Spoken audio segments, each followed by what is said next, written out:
All right, it has been half an hour since the last corner stretch. This is what the dough's looking like. It actually rose up enough to touch the cloth a little bit. So it's starting to rise, starting to do its thing. You can see, gonna move it this way.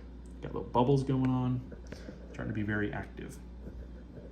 That's great. So what I need to do now is a different kind of stretch. Exact same process as we did in the other set of videos, but in case you haven't watched them, this is called a coil stretch. Got to get my hands wet.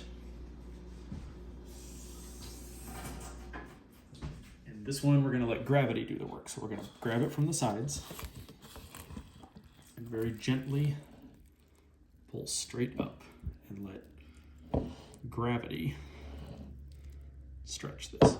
And I also tend to pull it apart a little bit while I do that. Get a little bit of extra stretching going on, and then I rotate it and do the same thing. Basically just do that a few times. Sticking to the side pretty well, so I'm gonna get my hands wet again, but you can definitely see all the bubbles forming from the proving and the fermentation actually doing something.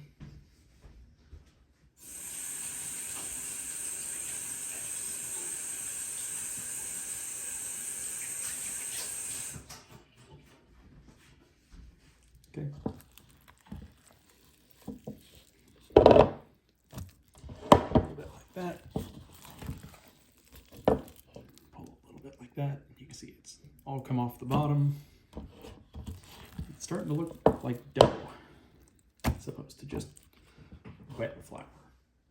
But we got nice little bubbles forming. So I'm going to put it back in the oven to ferment or to proof, whatever, for half an hour.